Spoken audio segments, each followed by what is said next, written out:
तो रिसर्च के बारे में मैं शुरू से आपको बताता हूँ, आप सुने। क्वेश्चन मैं बाद में देखूंगा, ये क्वेश्चन अभी जो आ रखा है उसका जवाब देता हूँ। Sir, if our class will miss due to some reason, so is this class are available in record? Yes, recorded available होगी, है ना। चलो पढ़ते हैं, हम सुनो। तो कुल मिला के रिसर्च के बहुत सारे मीनिंग जो भी अपन पढ़ेंगे आगे जाकर, उसके पर्याय पढ़ेंगे। आयुर्वेद में क्यों जरूरत है उसकी, इसकी बात कर रहे थे। तो जितनी भी चीजें आयुर्वेद की संहिताओं में लिखी हुई है उनको वैलिडेट करने के लिए रिसर्च चाहिए, मॉडर्न पैरामीटर्स के ऊपर। दूसरा, प्रेजेंट टाइम में मॉडर्न पैरामीटर्स जो है वो ज्यादा ऑथेंटिक माने जाते हैं। तो आयुर्वेद के आचार्यों ने, संहिताओं ने तो बोल दिया कि हमने जो लिखा है बिल्कुल सही है, लेकिन एक आदमी जो आयुर्वेद से बिलोंग नहीं करता है वो ये चीज क्यों मानेगा? उसको जब आप रिजल्ट दोगे, ट्रायल करके दोगे, तो जरूर मानेगा। इसके अलावा बहुत सारी मेडिसिन जो है रसशास्त्र की, द्रव्य गुण की, उनका स्टैंडर्डाइजेशन करने के लिए भी क्लिनिकल रिसर्च की आवश्यकता होती है। अगर और बात करें तो जितने भी बेसिक फंडामेंटल्स है आयुर्वेद के, चाहे वो त्रिदोष हो, चाहे सप्त धातुएं हो, चाहे पंच महाभूत, उन सब का वैलिडेशन जो है वो किससे, रिसर्च के बेस पे ही होता है। उनका मॉडर्न कोरिलेंस लेते हैं अपन, मॉडर्न पैरामीटर्स लेते हैं, मॉडर्न थ्योरीज को कोरिलेट करते हैं उनसे। तो आयुर्वेदा के अंदर रिसर्च जो है उसकी ऐतिहासिक पृष्ठभूमि आपके सिलेबस का पहला पॉइंट है।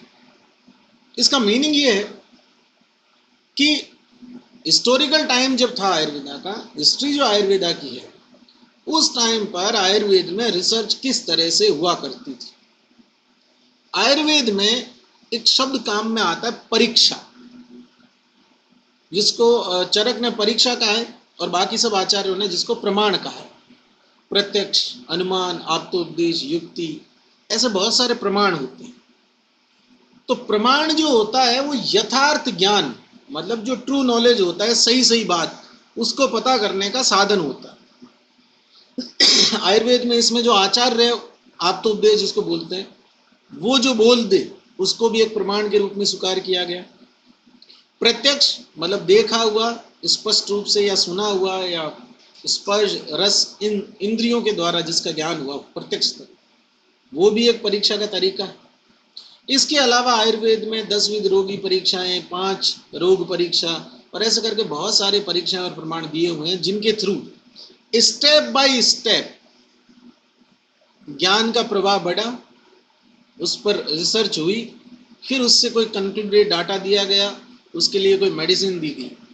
अब आपके अगर एग्जाम में ये क्वेश्चन आता है कि आयुर्वेदीय अनुसंधान की संक्षिप्त ऐतिहासिक पृष्ठभूमि का विस्तार से वर्णन कीजिए,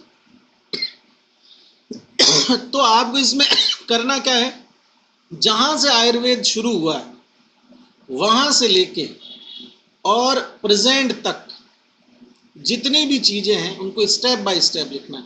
इस क्वेश्चन में एक खास बात ध्यान रखें, ये आपको क्रोनोलॉजिकल ऑर्डर में लिखना है। मीन्स आप अपनी मर्जी से इसको चेंज नहीं कर सकते इसमें कि पहले ये लिख दिया वो बाद में लिख दिया। जिस क्रम में आयुर्वेद में रिसर्च हुई है आप उसी ऑर्डर में लेके चले, वो ज्यादा बेटर है। मैं शुरू करता हूं। सबसे पहले आयुर्वेद का अवतरण, और आप सब लोगों को पता है कि आयुर्वेद का अवतरण किस प्रकार से हुआ था। मैं यहाँ सिर्फ आचार्य चरक का जो कथन है उसी को ले रहा हूं, और जब आप इस क्वेश्चन को लिखना शुरू करें, मैंने बुक नहीं छापी है नोट्स में पूरी, आपको टू द पॉइंट लिखा है, इसकी लैंग्वेज बना के आप लिखना चाहें तो लिख सकते हैं। तो जैसे स्टार्टिंग आप करें कि आयुर्वेद का स्मरण सर्वप्रथम भगवान ब्रह्मा ने किया था, तो ब्रह्मा ने आयुर्वेद का स्मरण किया। इसके पश्चात इन्होंने आयुर्वेद का ये ज्ञान दक्ष प्रजापति को दिया। दक्ष प्रजापति से आयुर्वेद का ये ज्ञान अश्विनी कुमारों ने लिया, और अश्विनी कुमारों ने दोनों भाई थे, अपना ये जो आयुर्वेदिक ज्ञान है ये देवताओं के राजा इंद्र को दिया। अब यहां तक ठीक है, यहां तक चरक सुश्रुत वाग्भट में कोई लड़ाई नहीं है। चरक ने कहा कि संपूर्ण जगत रोगों से पीड़ित होने लगा, तो उस टाइम पर जो ऋषि महर्षि थे वो इकट्ठे हुए, लोगों को बीमारियों से मरते हुए देखा, तो सबने एक संभाषा रखी। चरक सूत्र 1 में जाके और पहली संभाषा है चैप्टर की स्टार्टिंग में। चरक संहिता में कुल 7 संभाषाएं हैं, जिसमें से सूत्र स्थान में 4, शारीर में 2 और सिद्धि स्थान में 1। ये 7 संभाषाएं वहां मिलती है। तो पहली संभाषा गैदरिंग जो हुई 3 लोगों की, उसमें ये डिसाइड हुआ कि जो भारद्वाज ऋषि है वो इंद्र के मित्र हैं और वो रहते धरती लोक पे थे। तो भारद्वाज को बोला कि भैया आप जाओ ऊपर और इंद्र जी से वो सारा ज्ञान ले आओ और धरती पर उस ज्ञान को लाके और जो लोग रोगों से पीड़ित हैं उनके इलाज हेतु उसका यूज करें। सब लोग बैठ गए, भारद्वाज चले गए ऊपर। इंद्र ने उनको सारी की सारी 2 GB फाइल ट्रांसफर करी। भारद्वाज ने न तो 1 KB घटाया न 1 KB बढ़ाया, यूं का यूं लाके और उन जो 53 ऋषि हैं शायद प्रथम संभाषा में चरक सूत्र 1 के, तो उनको सुना दिया। अब उन ऋषियों में से एक थे आत्रेय, जिनके 6 शिष्य थे और उसमें से एक शिष्य है अग्निवेश।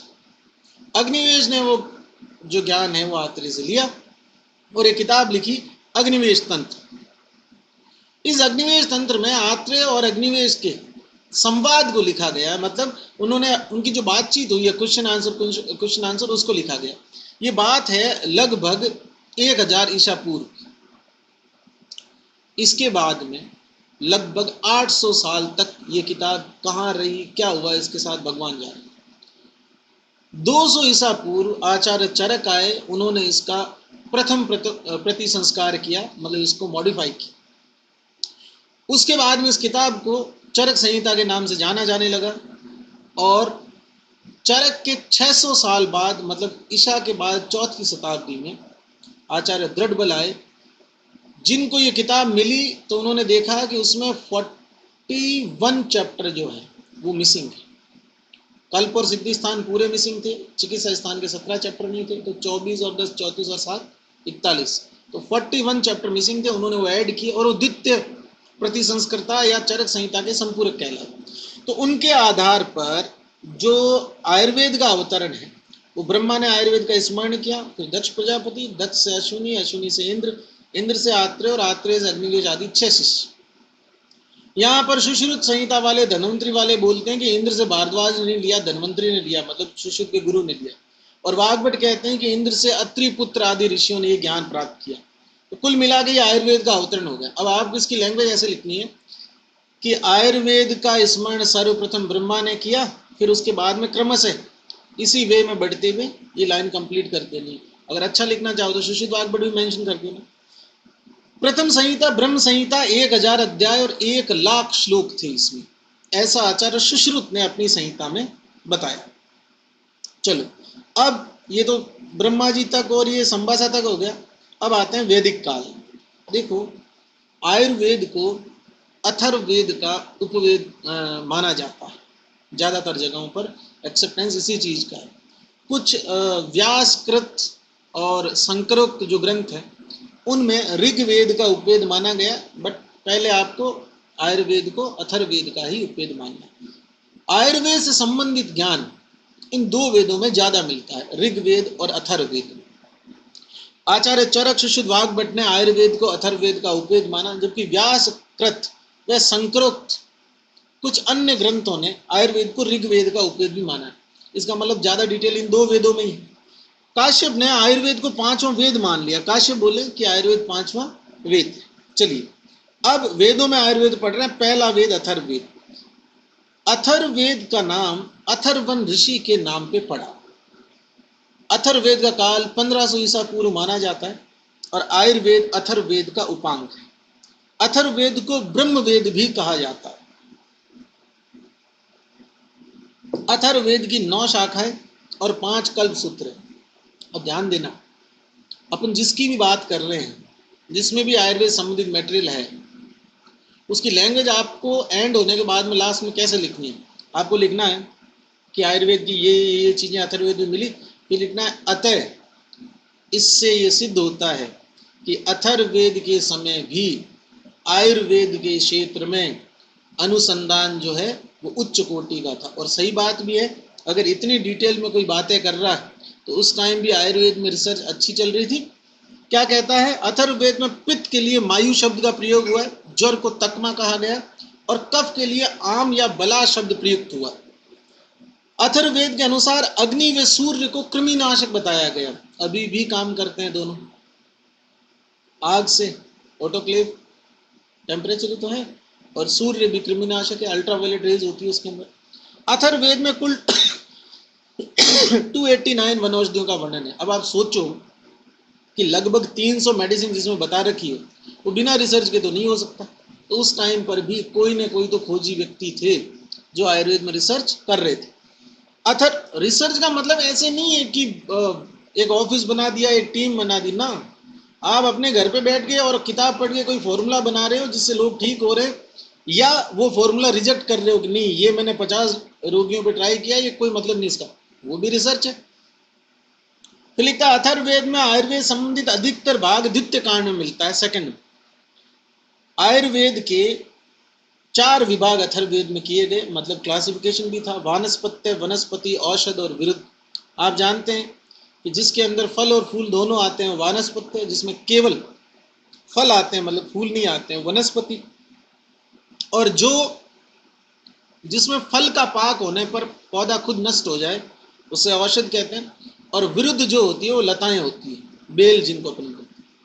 प्रयोग भेद से औषध के पुनः 4 भेद किए, आठवर्णी, आंगिरसी, देवी और मनुष्य जग।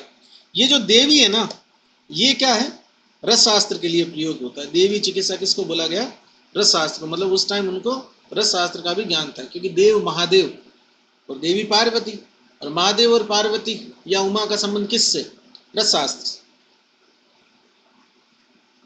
अब इतनी सारी बातें अथर्ववेद में मिल गई, तो आप क्या लिखोगे कि उपरोक्त आयुर्वेद संबंधित जो लेख है, सामग्री है, जो वर्णन है, उसके आधार पर यह प्रतीत होता है कि अथर्ववेद के काल के समय भी आयुर्वेद के आचार्य अपनी चिकित्सा विधि में निपुण थे और इसके अनुसंधान हेतु निरंतर प्रयासरत थे, और उस समय भी आयुर्वेद संबंधित अनुसंधान कार्य उच्च श्रेणी से हो रहा था। ऋग्वेद 67 औषध द्रव्यों का वर्णन है। राजक्षमा, हृदय रोग, चर्म रोग, बंधित्व, अंग प्रत्यारोपण, संजीवनी विद्या, रसायन, त्रिदोष, दोष प्रतिनिक और व्याधि प्रतिनिक चिकित्सा, ऐसी चीजें ऋग्वेद के श्लोकों में मिलती है। मतलब ऋग्वेद जो है उसमें ऐसी बातें लिखी हुई है। तो उस टाइम पर भी आयुर्वेद का जो चिकित्सा विधिक कार्य है, चिकित्सा संबंधित कार्य है, या फिर अनुसंधान संबंधित कार्य है, वो अच्छे लेवल पे था। यजुर्वेद, इसमें 82 औषध द्रव्यों का नाम उल्लेख मिलता है। इसमें इतना ही लिख के छोड़ दें, ठीक। अब आगे बढ़ते हैं। आगे बढ़ोगे तो वेदों बाद, पहले आयुर्वेद का अवतरण, फिर वेदों में आयुर्वेद, और अब आ जाओ उपनिषदों में आयुर्वेद। उपनिषद जो है ना, वो वेदों के और संहिता काल के बीच का टाइम था। तो उपनिषद के लगभग बराबर टाइम पर ही चरक और सुश्रुत संहिताएं लिखी गई थी। तब तक आयुर्वेद उन्नत अवस्था को प्राप्त कर चुका था। उपनिषद काल तक आयुर्वेद में और नवीन अनुसंधान कार्य हुए, जिसमें आयुर्वेद का और परिष्कृत रूप सामने आया, मतलब अपडेट हो गए तब तक। और आहार की प्रक्रिया, अन्न का स्थूल और सूक्ष्म भाग, सूक्ष्म पाक मतलब अवस्था पाक की बात कर रहा है, प्रसाद और किट भाग की बात कर रहा है, इनसे संबंधित ज्ञान उपनिषदों में मिलता है। इसके अलावा कुष्ठ रोग के बारे में उपनिषदों में लिखा है। रोगों के क्षेत्र में कुष्ठ, पामा, शरीर क्रिया के क्षेत्र में हृदय की क्रिया विधि का ज्ञान, भूत विद्या, पुरुष उत्पादक, रोग उत्पादक जो कारण है उनका ज्ञान, ये सब उपनिषद कालीन ग्रंथों में प्राप्त होता है उपनिषदों के अंदर। इसके अलावा षोडश कला पुरुष मतलब आत्मा के 16 गुण, ये भी उपनिषदों में वर्णित है। वैसे आत्मा के 16 गुण सुश्रुत ने बताए, और चिकित्सा जो है उसको षोडश कला चरक ने माना, आप लोगों को पता होगा। एषणा, त्रिविदेशना, प्राणेशना, धनेशना, परलोकेशना, गर्भ उत्पत्ति, यथेष्ट गर्भ की प्राप्ति, भोजन का निर्देश, ये बिना अनुसंधान के इतनी सारी चीजें हो ही नहीं सकती थी। मतलब ऐसा नहीं हो सकता ना कि इतने मिसलेनियस टॉपिक जो है चिकित्सा के, उनके ऊपर कोई आदमी बैठे बैठे अपने मन से कुछ भी बोल दे, ऐसा तो नहीं हो सकता। किसी ने सतत अभ्यास किए, बहुत मेहनत करी, तब जाके वो ये कंक्लूजन दे पाया कि इस रोग में ये डिजीज, मतलब ये जो औषध है ये इस रेशियो में ऐसा योग बना के देना चाहिए। भोजन का पाक ऐसे ऐसे करके ऐसे से होता था।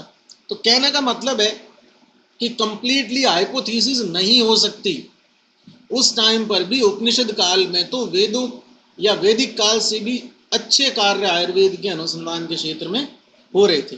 इसके अलावा 10 प्राणायतन, त्रिदोषों के सिद्धांत, उनके 5 भेद, चतुष्पाद आदि के सिद्धांत, ये जो है ये उपनिषद काल में थे।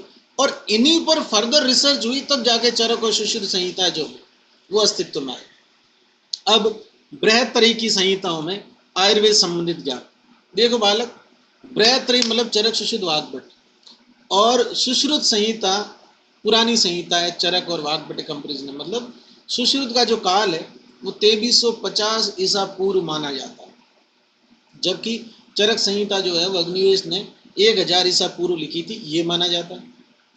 लेकिन काल के प्रभाव से सुश्रुत संहिता जो है वो विलुप्त होने के कगार पे आ गई और नष्ट हो गई। फिर 10वीं शताब्दी में आचार्य चंद्रट ने पाठ शुद्धिकर्ता के रूप में सुश्रुत संहिता का पुनः जो अभी मूल स्वरूप अपन पढ़ते हैं वो बनाया। तब तक चरक संहिता और वाग्भट संहिता दोनों लिखी जा चुकी थी। इसलिए सुश्रुत संहिता के जो श्लोक हैं उनमें आपको चरक और वाग्भट के रेफरेंस इस लाइन के साथ मिल जाते हैं कि अन्य आचार्यों ने ऐसा कहा है। अब अगर सुश्रुत संहिता अपने मूल रूप में होती तो कोई भी व्यक्ति खुद से 1300 साल बाद जो व्यक्ति कुछ लिखेगा वो थोड़ी बता सकता है। इसलिए मैंने यहाँ पर पहले चरक संहिता लिखी है, क्योंकि सुश्रुत संहिता जो है वो बाद में आई थी। चरक संहिता की बात करें, इसमें लिखने को इतना था कि बहुत सोच के लिखना पड़ा। चरक आप सब पढ़ते हैं, और जब ये लिखना शुरू करो चरक संहिता में आयुर्वेद अनुसंधान, तो चैप्टर याद करने शुरू कर दो। सूत्र स्थान के 30 चैप्टर में जो जो टॉपिक याद आए वो सब एज ए एग्जाम्पल लिख दो, निदान लिख दो, विमान लिख दो। इसको जितना बढ़ाना चाहो उतना बढ़ा सकते हो। फिर भी मैंने एक कंक्लूडेड समराइज जो है इसका तरीके से, इसको मतलब उस तरह से आप एग्जाम में इजीली 10 नंबर के क्वेश्चन को 30 मिनट में अटेंड कर सको, वैसे बताने की कोशिश करी। यह एक काय चिकित्सा प्रधान ग्रंथ है और त्रिदोषवाद का व्यवस्थित वैज्ञानिक वर्णन आचार्य चरक ने दिया। पंच महाभूत, षड रस, 41 गुण, द्विविध व अष्टविध वीर्य, त्रिविध विपाक। क्या पढ़ लिया? रस, गुण, वीर्य, विपाक। ऊपर तो पंच महाभूत और त्रिदोष आएंगे। षड पदार्थ, सुश्रुत ने पदार्थ असंख्य माने, लेकिन चरक ने और वैश्विक दर्शन ने 6 पदार्थ माने, द्रव्य, गुण, कर्म, सामान्य, विशेष, संवाद। 13 प्रकार की अग्नि का वर्णन करते हैं चरक, जिसमें 1 जठराग्नि, 7 धातुआग्नि, 5 भूताग्नि। सुश्रुत ने भी 13 प्रकार की ही अग्नि बताई है, लेकिन वो 3 प्रकार की दोषाग्नि, 3 प्रकार की मलाग्नि और 7 प्रकार की धातुआग्नि ऐसे करते हैं। षड चिकित्सा उपक्रम ये चरक ने बताए, लंघन, ब्रंगन, स्नेहन, रुक्षण, स्तंभन और स्वेदन, जिसको वाग्भट ने फिर द्विविध उपक्रम कह दिया था। अष्ट निंदित पुरुष बताए गए। त्रिसूत्र स्वस्थ आतुर परायणम, चरक सूत्र 1 का टुकड़ा है। हेतुलिंग औषध जो है उसको त्रिसूत्र या त्रिस्कंद कहते हैं, और ये स्वस्थ और रोगी दोनों व्यक्तियों के लिए काम करते। स्कंद त्रय, हेतु दोष द्रव्य। कुल 7 संभाषाएं हुई है, जिसमें प्रथम संभाषा पार्श्व हिमवते सुबह चरक सूत्र 1 में हिमालय के पास में किसी शुभ स्थान पर हुई थी। इसके अलावा चरक सूत्र 12 में वात कलाकल्य नामक अध्याय में वायु से संबंधित संभाषण हुई। क्या चरक संहिता में हुई संभाषण ये नहीं बताती कि उस टाइम पर आयुर्वेद में अनुसंधान होते थे? संभाषण का मतलब गैदरिंग, जो अभी आप सेमिनार बोलते हो जिस, तो रिसर्च का ही तो एक तरीका है। बहुत सारे लोग मिलके और अलग अलग बातें बनाते हैं, वो मतलब बताते हैं, फिर उनके बारे में डिस्कशन होता है, फिर कंक्लूजन पे पहुंचते हैं। तो इससे ये पता चलता है कि उस टाइम पर भी आयुर्वेद के क्षेत्र में जो रिसर्च थी वो बहुत अच्छे लेवल पे थी, लोग बहुत डिवोटेड थे और इसमें अपनी लाइफ का बहुत सारा हिस्सा जो है वो आयुर्वेद में रिसर्च पे वो वेस्ट करते थे, मतलब इन्वेस्ट करते थे, वेस्ट तो क्या करते थे, ठीक है। फिर उसके बाद में एक और एग्जाम्पल है राशि पुरुष उत्पत्ति संबंधी संभाषा 25वें में, रस संभाषा आत्रेय भद्र काव्य 26वें में। फिर इसके अलावा चरक की मौलिक देन में अगर अपन बात करें तो आचार रसायन चरक की देन है। आचार रसायन का मतलब है कि आपको किस तरह का आचरण करना चाहिए। ठीक, सदव्रत कोड ऑफ कंडक्ट वो भी कौन बताता है? चरक बताता है।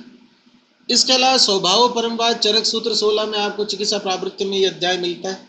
वहां पर ये बताया गया है कि वस्तु की उत्पत्ति में कारण होता है, उसके विनाश में कारण नहीं होता। फिर इसके अलावा पंचकर्म जो है उससे संबंधित चीजें आपको मिलती है कल्प स्थान में और सिद्धि स्थान में, सेकंड वाला जो पार्ट है उसमें। इसके अलावा चरक ने वायु के 5 भेदों के नाम दिए। हालांकि चरक ने वात पित्त कफ तीनों के ही 5 भेद माने, पर नाम का वर्णन केवल वायु के भेदों का ही किया। पित्त के जो भेद हैं वो सुश्रुत ने उनके नाम जो है वो बताए थे, और वाग्भट ने कफ के भेदों के नाम बताए। बाकी 5 भेद माने, पर नाम का वर्णन इसी तरह से हुआ। फिर त्रिविध वर्ण परीक्षा मतलब कि बाउंड एग्जामिनेशन कैसे करते हैं? दर्शन, स्पर्शन, स्पर्श। अब इसी को वाग्भट ने रोगी परीक्षा कह दिया बाद में। 10 रोगी परीक्षा बताई चरक ने, प्रकृति विकृति सार सहनन सातम्य सत्यवाल्यायन। फिर 5 रोगी परीक्षा निदान पंचक, निदान जो है पूर्व रूप, रूप, उपशयन, उपशय। मधुमेह को ओजो में कहा। और इसके अलावा जितना आप लिख सकते हो सारे डिजीज लिखो ना, ज्वर के इतने भेद बताए, रक्त पित्त के बारे में ये बताया, जितने। लेकिन क्वेश्चन 10 नंबर का है तो कोशिश ये करनी है कि सही सही 3 पेज में सारा सेट हो जाए, है ना। ऐसा नहीं कि एक चरक कोई लेके बैठ गए क्योंकि वही याद थी, बाकी सब भूल गए। आयुर्वेद अवतरण वाला पोर्शन भी गया, उपनिषद भी गए, लघुत्री भी गई, चरक तो ऐसे काम नहीं चलेगा। सीमित, मैंने जितना लिखना है उससे थोड़ा सा ज़्यादा यहाँ पर लिखा है, क्योंकि तुम भूल भी जाओ तो उतना तो याद रहे जितना से क्वेश्चन कवर हो जाए। ओज के बारे में मधु का रस, ओज के लिए मधु रस का है, लाजगंधी का है, सर्पी वर्णम रक्तम ईशत पीतकम। अब जो चीज जिंदा आदमी के अंदर होती है उसका गंध रस वर्ण बता रहा, तो बिना रिसर्च के तो थोड़ी होगा। अभी भी तो जिंदा आदमी के अंदर क्या है अपन बता देते हैं, डॉपलर है, एक्सरे है, यूएसजी है। उस टाइम पे और विधि काम में ली होगी। संभाषण यहाँ लिखी हुई है। कुल श्लोक चरक संहिता में 12,000 है, सूत्र 9,295, उपलब्ध श्लोक 9,498। आगे बढ़ते हैं। युक्ति प्रमाण चरक की मौलिक देन है। सुश्रुत ने उपमान माना है। युक्ति का मतलब जुगाड़, और जुगाड़ का मतलब ये हो गया कि एक चीज जो है उसको पता करने के लिए बहुत सारे और फैक्टर काम में लेकर उसके वास्तविक स्वरूप को, उसके यथार्थ ज्ञान को जाना जा सके। चलिए, चरक ने भेषज या चिकित्सा को षोडश कला युक्त माना, जबकि सुश्रुत ने पुरुष या आत्मा को माना। चरक ने प्रमाण को परीक्षा का चतुर्विध परीक्षाएं बताई, चरक सूत्र 11 त्रियेष्णी में। अरिष्टों का वर्णन, पूरा का पूरे इंद्रिय स्थान जो है चरक ने अरिष्टों को समर्पित किया। चरक में कुल 14 देश और 68 आचार्यों का वर्णन मिलता है। दृढ़बल ने चरक का पूर्ण शीलोच्छ वृत्ति से किया, मतलब जहां जहां से अच्छी चीजें मिली दृढ़बल ने जो चैप्टर ड्यू थे उनको पूरा कर दिया। चलिए, ये तो चरक संहिता का हो गया। अब चरक संहिता से ज्यादा अच्छी चीज तो आयुर्वेद में है ही क्या। तो इसके बारे में तो जितना लिख सकते हो, जितनी लैंग्वेज बना सकते हो उतना लिख सकते हो कि चरक संहिता में त्रिदोषों के बारे में विस्तृत वर्णन दिया गया, चरक संहिता में पंच महाभूतों को समझाया गया। अब इसमें जैसे मैंने कुछ पॉइंट नहीं लिखे, आप लिख सकते हो अगर इनमें से कोई मिसिंग हो तो। गर्भिणी की जो है मासानुमासिक आहार व्यवस्था, गर्भ की मासानुमासिक वृद्धि, समझ पा रहे। अग्रय द्रव्यों का वर्णन, महाकषायों का वर्णन, यवागुओं का वर्णन, विरेचन आश्रय और वमन योग, विरेचन योग, ये सारी जो भी आपको इसमें चीजें याद है वो सब लिख के अल्टीमेटली लास्ट में ये लिखना है कि इस आधार पर ये कहा जा सकता है कि चरक संहिता के समय आयुर्वेद के क्षेत्र में जो अनुसंधान का स्तर है वो अपने उच्चतम लेवल पर था संहिता काल। ठीक है। सुश्रुत संहिता, सुश्रुत संहिता के अंदर सर्जरी से रिलेटेड चीजें ज्यादा होगी निश्चित रूप से, और स्टार्टिंग वहीं से है। सुश्रुत जो है या सुश्रुत संहिता, उसका काल 2350 ईसा पूर्व मानेंगे, धन्वंतरी का काल है ये, और सबसे पुरानी सुश्रुत संहिता ही है। तो जब भी पीजी की प्रिपरेशन करो तो उसमें अगर ऐसा कोई भी क्वेश्चन आए और तुमको ये याद आ जाए कि सुश्रुत में है, और उस क्वेश्चन में लिखा हुआ कि ये फला चीज जो किसकी देन है, सर्वप्रथम किसने बताई, तो वहाँ सुश्रुत ही करना है, सुश्रुत नहीं बताई। ठीक है। तो सबसे पहले जो है ये कैडेबर वाला सिस्टम, सब 6 दिन वाला सिस्टम, ये सुश्रुत का है। ये रिसर्च नहीं करनी होती तो लाश को लेके क्यों बैठा रहता है वो बेचारा, और कितना उसको उस टाइम पर लोगों ने एम्बेरस किया होगा। अभी तो चलो समझदार हो गए, उस टाइम पर तो डेड बॉडी को हाथ लगाना भी बहुत बड़ा वो था, अछूत है, ये है वो है, ऐसी चीजें थी उस टाइम, कई अंधविश्वास थे। व्रण के उपक्रम बताए 60। उस आदमी ने जिसने शिशु संहिता लिखी या बनाई, उसने 60 ट्रीटमेंट बताए खाली वुंड हीलिंग के, अवतर्पण से लेके रक्षा विधान तक। चरक ने 36 उपक्रम बताए शोफग्न से लेके और लोम उपरण, लोम हरण मतलब बाल को हटाने के लिए। शल्य का विषयार्थ माना गया मर्म को। अब बताओ मर्म 107, अब तक लोग रिसर्च कर रहे हैं मर्मों पे, वो उस टाइम लिख गए 107, और सब ने ए टू जेड ने मर्म 107 ही माने, किसी की हिम्मत नहीं पड़ी 106 करने की। आगे देखो, सुश्रुत कहते हैं शल्य तंत्र के आदि चिकित्सा तो शिरा वेदन है। अब ये बात कोई बिना रिसर्च के बोल सकता है? तुम्हें क्लिनिक डाल के बैठो, उसमें 500 दवाई रखो और एक दवाई अलग से रख दो, और बोल दो जो भी पेशेंट आएंगे उनमें से आधों को तो यही दूंगा मैं और ठीक होंगे पक्का। तो ये बिना रिसर्च के नहीं हो सकता। ये क्या है? शल्य चिकित्सा जो है वो उसका आधा भाग क्या मान लिया शिरा वेदन का। और इसी तरह चरक ने कहा था कि बस्ती जो है वो काय चिकित्सा का आधा भाग। नाभि में प्राणों व ज्योति की स्थिति बताई सुश्रुत ने। सिरा और धमनी दोनों का मूल नाभि माना, ओरिजिन। औपसर्गिक रोगों के वर्णन में कंटेजियस डिजीज का नॉलेज था सुश्रुत को। कुष्ठ, ज्वर, शोष और नेत्र अभिषण, कंजक्टिवाइटिस, और जितनी भी इन्फेक्शन स्किन डिजीज होती है वो फीवर इन्फेक्शन की वजह से होगा, और शोष टीबी ये अभी भी औपसर्गिक। अयस्कृति का सर्वप्रथम वर्णन भी किसने किया? सुश्रुत ने। अयस्कृति जो है ना लो रसायन होता है, कुछ में बताया था उसने। फेनाज्म और हड़ताल और वसनाभ, इनका सर्वप्रथम वर्णन कि ये पॉइजनस होते हैं और इन पॉइजनस द्रव्यों का मेडिकेटेड यूज। आज अगर पेशेंट को एक डाइक्लोफिनेक इंजेक्शन लग जाए और उसको और किसी कारण से वो बेहोश होकर गिर जाए तो डॉक्टर की जान हाथ में आ जाती है। और उसने आर्सेनिक का प्रयोग कर दिया था ट्रीटमेंट में उस टाइम पे, तो कोई तो रिसर्च होगी उसकी कि उसने डोज फिक्स करी है, उसने पर्टिकुलर डिजीज चूज करी है, उसने उस टाइम वसनाभ यूज कर लिया, जबकि उसी किताब में बता रहा है कि इतना खतरनाक है, ऐसे कर देता है वैसे कर देता है। तो बिना रिसर्च के। और जितनी भी दवाइयाँ होती है, इवन खाना, अगर मात्रा पूर्वक नहीं है तो विष है, और विष अगर मात्रा पूर्वक है तो अमृत है।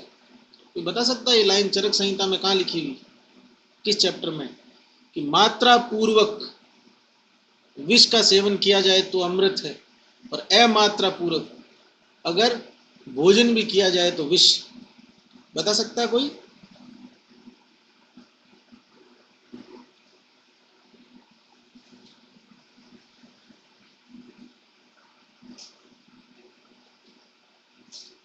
मदत, यस। चरक चिकित्सा 24 जो है उसमें ये लाइन लिखी है। ओज के गुण कहाँ बताए गए? चरक संहिता।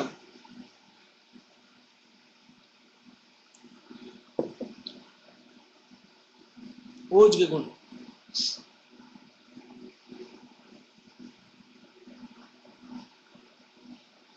मदत्ते में बाबू, ओज के गुण मदत्ते में, उसमें नहीं है, विश्व वाले में। लगता है ऐसा है पर है उसमें, है ना। इंपॉर्टेंट रेफरेंस है, वैसे ही पूछ लिए, रिसर्च का उससे कोई लेना देना नहीं।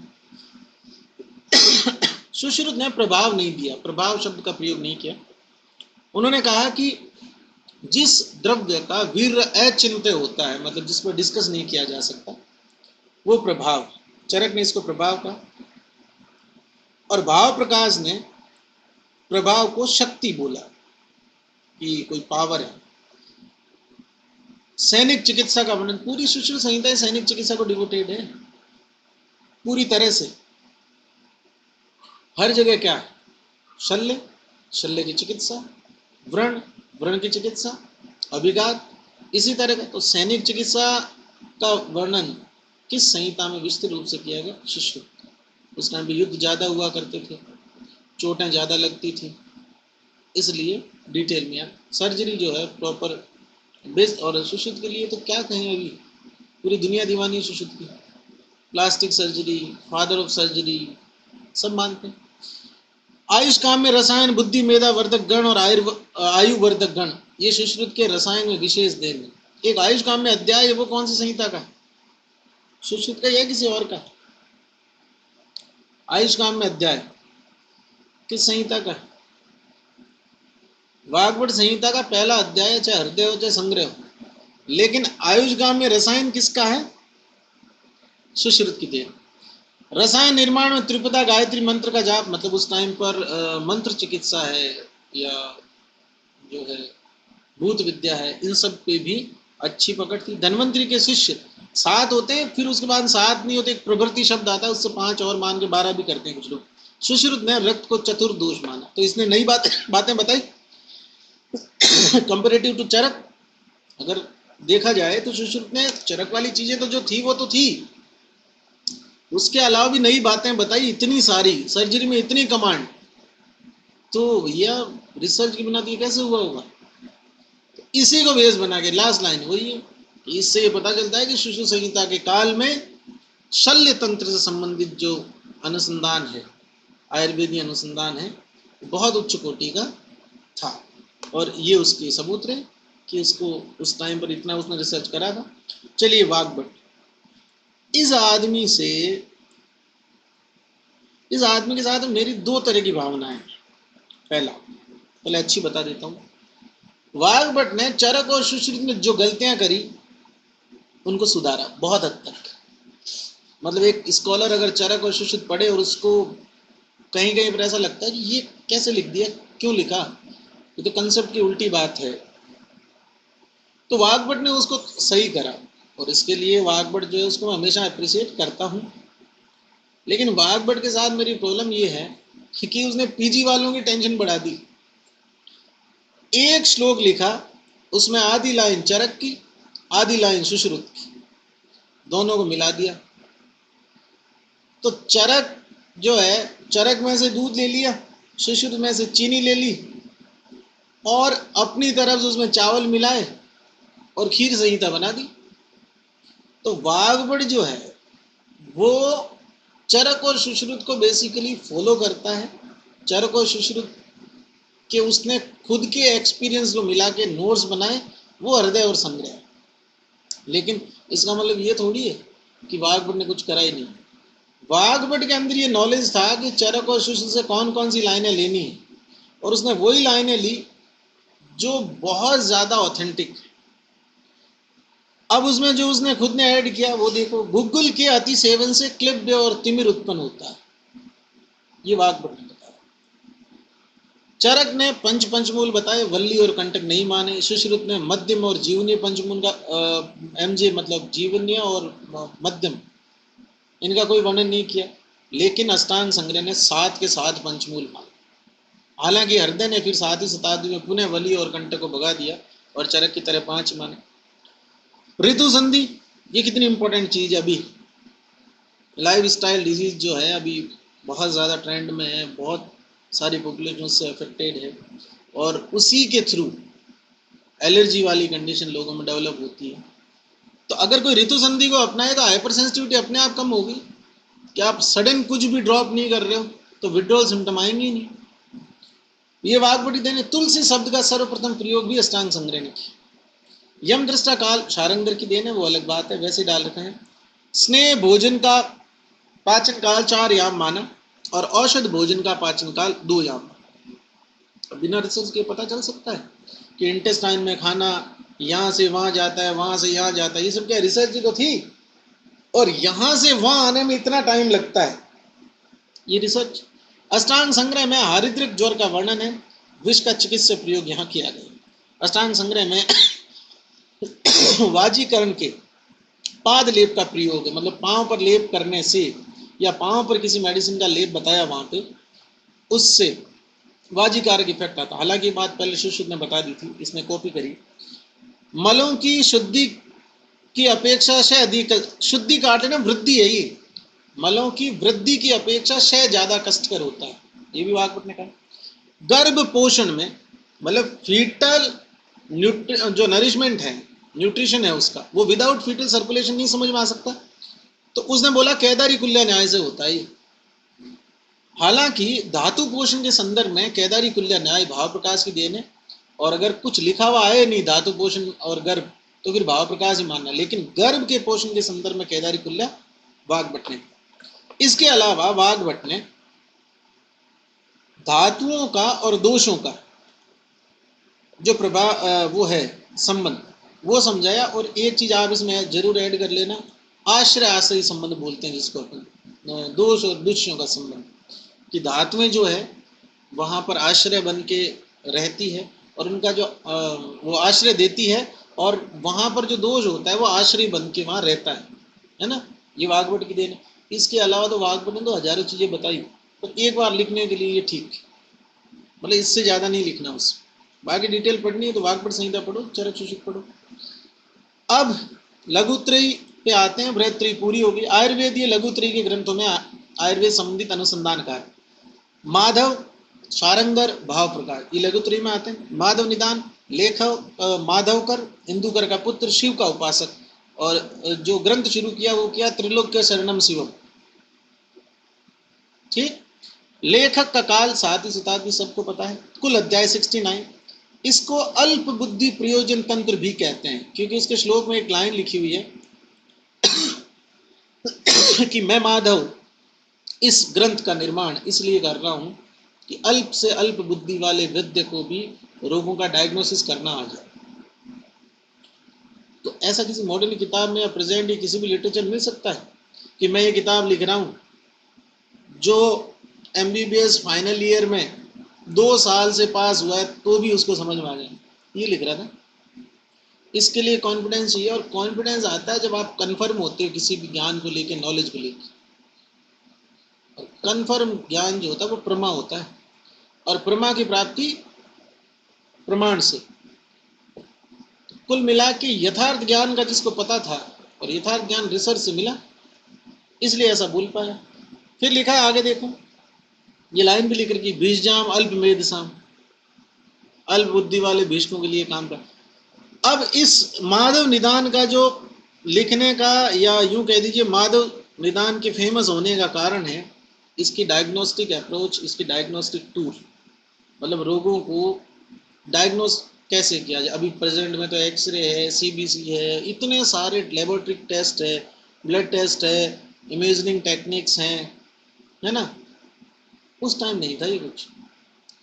उस टाइम तो आपको पजल सॉल्व करनी पड़ती थी। पेशेंट आपको स्टेप बाय स्टेप जो है एक एक चीज बताता था, और उसमें बीच बीच में कुछ चीजें ऐसी बता देता था कि आपका डायग्नोसिस बनने ही वाला है कि बिगड़ गया।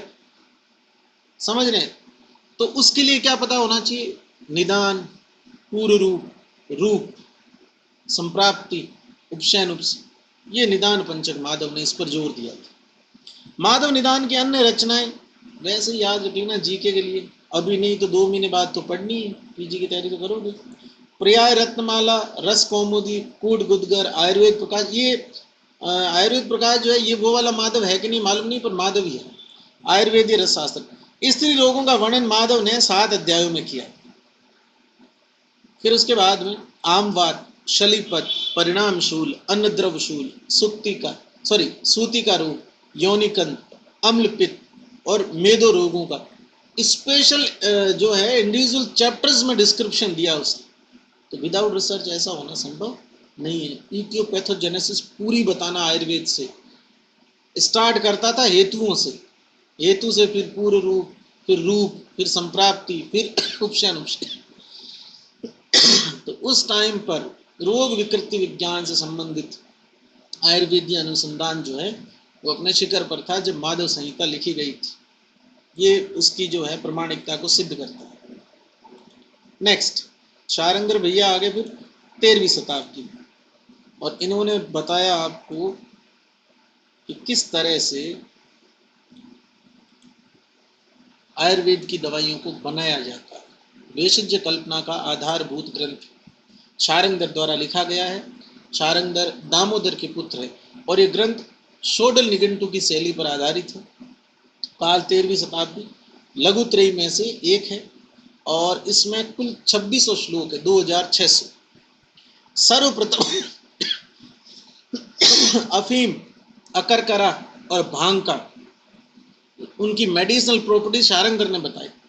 श्वास प्रश्वास की क्रियाविधि, मैकेनिज्म ऑफ रेस्पिरेशन शारंगर की देन है। कैसे आता उसने उस श्लोक में बता दी, एक ही श्लोक में बता दी, 1 या 1.5 लाइन, मतलब 1 या 2 श्लोक में। और वहां उसने ऑक्सीजन के लिए विष्णुपाद अमृतम और अंबर पीयू शब्द कहा। जब उसको अपन मॉडर्न से कंपेयर करके देखते हैं कि क्या है विष्णुपाद अमृतम, किसको बोला श्लोक। आस और अरिष्टों में भेद, ये भी शारंगर का है। इसके अलावा तो शारंगर ने क्या नहीं बताया, वटी, चूर्ण, कल्क, पात, हिम, फांट, स्नेह सिद्धि, सब कुछ। आस और अरिष्टों का निर्माण, बहुत सारी जितनी भी भेजी कल्पना की आप चीजें देखते हैं, जितने भी कल्प देखते हैं मेडिसिन के, वो सब किसके बताए, शारंगर के बताए। नेक्स्ट भाव प्रकाश पे चलते हैं। 16वीं शताब्दी का ग्रंथ भाव मिश्र का लिखा हुआ। किताब का नाम भाव प्रकाश है, लेखक भाव मिश्र है। इसके पिताजी लटगन मिश्र थे। ये 3 खंड में है किताब। पूर्वार्ध में दिनचर, और एक बात याद रहे, भाव प्रकाश को जनरली डीजी करते हैं अपन। भाव प्रकाश एक काय चिकित्सा प्रदान ग्रंथ है, ट्रीटमेंट ही ट्रीटमेंट। हाँ, उसने द्रव्यों की डिटेल दी, इसलिए डीजी वालों के काम का हो गया वो। पूर्वार्ध में दिनचर्या रोगों के निदान का वर्णन है, लेकिन अध्याय में विभाजित नहीं। उत्तरार्ध में मध्यम खंड और उत्तर खंड है। मध्यम खंड में 71 चैप्टर है और उत्तर खंड में 2 ही अध्याय है। इसमें लास्ट में वाजीकरण और रसायन का वर्णन है। रस संवहन में केदारी कुल्या न्याय, मतलब धातु निर्माण के संदर्भ में धातु पोषण के। और वही बात यहाँ घुमा के लिख दी कि वाघभट्ट ने गर्भ पोषण में कहा। अगर क्वेश्चन आ जाए कभी भी जिंदगी में फेस करोगे, केदारी कुल्या न्याय किसकी देन है, भाव प्रकाश। जब तक गर्भ नहीं लिखा हो, गर्भ पोषण। ओज को अग्नि सोमात्मक कहा इसने, कि आग्नेय भी है और सौम्य भी है। सुश्रुत ने ओज को सोमात्मक कहा। स्वर्ण शीरी की मूल को इसने चौक कहा। प्रमेय पीड़िकाओं में प्राक कर्म रक्तावसेचन बताया। जीवन की स्थिति संपूर्ण शरीर में मानी, लेकिन बोला कि जीवन विशेष रूप से शुक्र, रक्त और पुरुष में। फिरंग की चिकित्सा, वर्ल्ड फेमस फिरंग के बारे में सारी डिटेल भाव प्रकाश देते हैं, और उसकी चिकित्सा में रस कर्पूर और चौप चीनी का प्रयोग बताते हैं। वात व्याधि की तरह पित्तज और कफज व्याधियों का स्वतंत्र वर्णन भाव प्रकाश ने किया। अपन पढ़ते हैं 80 वात व्याधि नानात्मज में, फिर पित्तज में पढ़ते, फिर कफज में पढ़ते हैं। नाम नंबर और नाम तो पढ़ लेते हैं, लेकिन चरक चिकित्सा में आते हैं तो वात व्याधि नाम से चैप्टर तो एक ही आता है, 28वां। पित्त व्याधि, कफ व्याधि, रक्त व्याधि थोड़ी मिलती है, कल नाम जरूर मिल जाते हैं उसमें, अष्टोदरी के अंदर चरक सूत्र 19 में। चलो आगे बढ़े तो लिखता है सोम रोग और मूत्र अतिसार, इनका वर्णन भी बहुत डिटेल में इसने किया। हालांकि सोम रोग का सर्वप्रथम वर्णन वंगसेन ने किया था, और वंगसेन का काल 12वीं शताब्दी, भाव प्रकाश जो है भाव मिश्र, उसका काल 16वीं शताब्दी। इसके अलावा भाव प्रकाश में सैया मूत्र का वर्णन किया हुआ है, मतलब जो बच्चे बिस्तरों के अंदर मूत्र त्याग कर देते हैं एक एज के बाद में, उसका। सभी पंच महाभूतों के नाम वकार आदि से दिए, जैसे वन्नी, अग्नि, वयार, विशद, वारी, वसुंधरा। इस तरह से लघुत्रयी के ग्रंथों में भी आयुर्वेद जो है उससे संबंधित अनुसंधान कार्य बहुत ही अच्छे स्तर के थे। मतलब अपने को सामने वाले को ये बताना है कि मुझे ये पता है कि उस टाइम पर क्या क्या हुआ था, और जब इतना हुआ है ना तो बिना रिसर्च के नहीं हो सकता। ठीक है, बहुत सारे लोग शायद आज क्लास नहीं अटेंड कर पाए। मैंने बहुत बार बोला था ग्रुप में भी, व्हाट्सएप ग्रुप में, 2 ग्रुप फुल हो गए तुम्हारे, लेकिन इधर एप्लीकेशन के अंदर देखो तो 150 200, उधर 400 500। तो फिर वो बाकी लोग जो जिन्होंने नहीं करा लिंक पे क्लिक, या किसी कारण से वो नहीं ऐड हो पाए, वो लोग उस लिंक पे क्लिक करके और ऐड हो जाना। अब आयुर्वेद के अन्य ग्रंथों में चलें तो काश्यप संहिता, पीडिया का जो आयुर्वेद का है ग्रंथ वो काश्यप है। इसके अलावा सूती का या दुष्प्रजाता में 64 डॉग जो होते हैं 64, वो भी इसी ने बताए हैं, तुम लोगों ने पढ़ा होगा 3rd ईयर में। इसके अलावा शुश्रुत संहिता, वो काश्यप संहिता जो है वो बाल रोगों को समर्पित है पूरी तरीके से। तो आयुर्वेद को पंचम वेद माना, हृदय को पंचकोश और शरीर को षट कोश कहा। 5 चैम्बर हार्ट बोलता है ये, और 6 चैम्बर जो है ओवरऑल बॉडी के लिए बोलता है। बालकों में अष्टविध स्वेद बताए, 8 प्रकार के स्वेद बच्चों में बताए, जिसमें एक हस्त स्वेद था। एक पट स्वेद अलग से और बताया, उसके लिए बोला कि 6 वर्ष बाद इसका प्रयोग करना चाहिए। 8 में सम्मिलित नहीं था। पट मतलब कपड़ा, उससे स्वेदन करना। औषधि, औषध को युक्ति विपाश्रय व भेषज को देव विपाश्रय माना। काश्यप भी वो व्यक्ति है जिसने औषध और भेषज में अंतर बताया। इसके अलावा काश्यप ने अष्टांग आयुर्वेद में वाजीकरण जो है उसको नहीं माना, अगत तंत्र और विष तंत्र को अलग अलग माना, क्योंकि काश्यप संहिता जो है वो बच्चों को समर्पित है और वाजीकरण तंत्र का जो है यूज वो बच्चों में होता नहीं। आतुरालय को काश्यप ने अरिष्टागार कहा और आहार व सुंठी को महाभेषज का, सूती का रोग या दुष्प्रजातामय रोग 64 बताए। अम्ल पित्त का सर्वप्रथम वर्णन शुक्तक नाम से काश्यप ने किया है अलग चैप्टर में। फिर 7वीं शताब्दी में माधव आ गया, ये 6ठी में था, 7वीं माधव आ गया तो माधव ने उसको क्या कर दिया, अम्ल पित्त नाम दे दिया। ठीक। फिर एक भेल संहिता की बात करें तो आलोचक पित्त के भी भेद बता दिए इसने, भेल ने तो बुद्धि वैशेषिक चक्षु वैशेषिक, आलोचक जो नेत्र में रहता है। जन पदोदंश को जनमार कहा और शिष्य ने जन पदोदंश को मरक कहा। शूकनाश और काकादि घृत ये अपतंत्रक हिस्टीरिया की चिकित्सा में उस टाइम में बता दिए थे भेल ने। जो इसका मतलब जो दूसरे आचार्य भेल वगैरह उनके टाइम पर भी, वर्तमान भेल संहिता काल जो है वो 7वीं शताब्दी माना जाता है, तो 7वीं 8वीं, तो ये बाद में काउंट हुई। हालांकि भेल अग्निवेश के बैचमेट थे तो भेल खुद तो उसी टाइम थे, लेकिन वो किताब बाद में एडिट हुई। चलिए, पहला टॉपिक आपका पूरा होता है और इसी फॉर्मेट में लाइक आयुर्वेद अवतरण, फिर उसके बाद में आपका जो है ये वेदों में आयुर्वेद, उपनिषदों में आयुर्वेद और संहिता काल में आयुर्वेद में पहले बृहत्त्रयी, फिर लघुत्रयी, फिर अन्य आयुर्वेदिक ग्रंथ, इस तरह से पूरा लिख के और फिर आपको लास्ट में लिखना है कि इस तरह से ये पता चलता है कि सृष्टि उत्पत्ति के समय से ही या अनंत काल से ही ब्रह्मा द्वारा ये स्मृत आयुर्वेद समय समय पर अनेक आयुर्वेदाचार्यों द्वारा अनुसंधान जो है इसमें अनुसंधान कार्य किए गए और विकास के इसी क्रम में जो वास्तविक या वर्तमान में आयुर्वेद का स्वरूप है वो बनता है या वो हमें प्राप्त होता है। ठीक है, मतलब रिसर्च या अनुसंधान एक अनवरत प्रक्रिया है जो कभी रुकती नहीं है। और जब ब्रह्मा ने इसका स्मरण किया था, आयुर्वेद अनंत काल से शाश्वत है, लेकिन जब ब्रह्मा ने इसका स्मरण किया था तब से ये इसका जो लौकिक अस्तित्व है वो सामने आया था। और उस समय से लेकर आज तक कितने ही आयुर्वेदाचार्यों ने, चिकित्सकों ने, आचार्यों ने इस पर लगातार अनुसंधान और शोध कार्य किए, जिसके परिणाम स्वरूप वास्तविक आयुर्वेद का जो स्वरूप अपन पढ़ते हैं वो हमें प्राप्त होता है। ठीक है, ये पहला क्वेश्चन या पहला पॉइंट आपके सिलेबस का यहाँ क्लियर हो जाता है। कल सेम टाइम मिलेंगे, इसी पे मिलेंगे ऐप पे, लेकिन आप जो भी ऐड नहीं है उनको बोलना कि वो लोग ऐड हो जाएं। इसकी रिकॉर्डिंग जो है, मतलब अभी जो लेक्चर अभी ख़त्म होगा वो आपके एप्लीकेशन के अंदर वीडियो वाले सेक्शन में आ जाएगा, आप उसको ओपन करके देख सकते हैं। नोट्स मैंने ग्रुप के अंदर डाल दिए हैं। और सबसे इम्पोर्टेंट बात मैं आपको बता दूं, आप क्लास ले रहे हैं बहुत अच्छी बात है, लेकिन अगर आप पहले दिन का पढ़ाया हुआ दूसरे दिन नहीं पढ़ के आएंगे तो फिर आप टाइम वेस्ट करें। ठीक है, कल मिलते हैं। और इसमें अटेंडेंस करने का सिस्टम है, उससे अटेंडेंस करते जाना। अब तो इंग्लिश में नोट्स तो मॉडर्न के होते हैं, मतलब एना फिजियो पैथो जो पीजी वाले हैं उनकी बात कर रहे होंगे ना।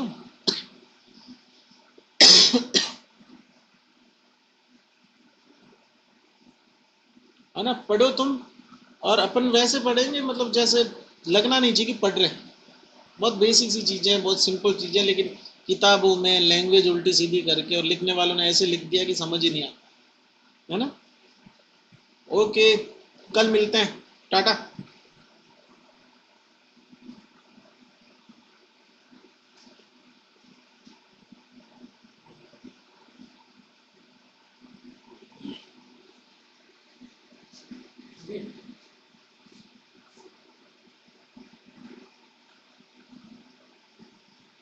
नेक्स्ट वाली पीजी वालों की क्लास का टाइम हो गया ना यार, उनका टाइम क्या है।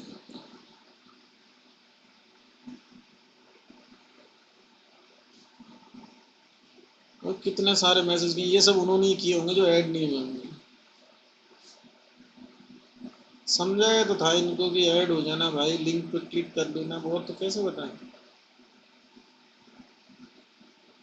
कोई ना, भी रिकॉर्डेड में से देख लेंगे।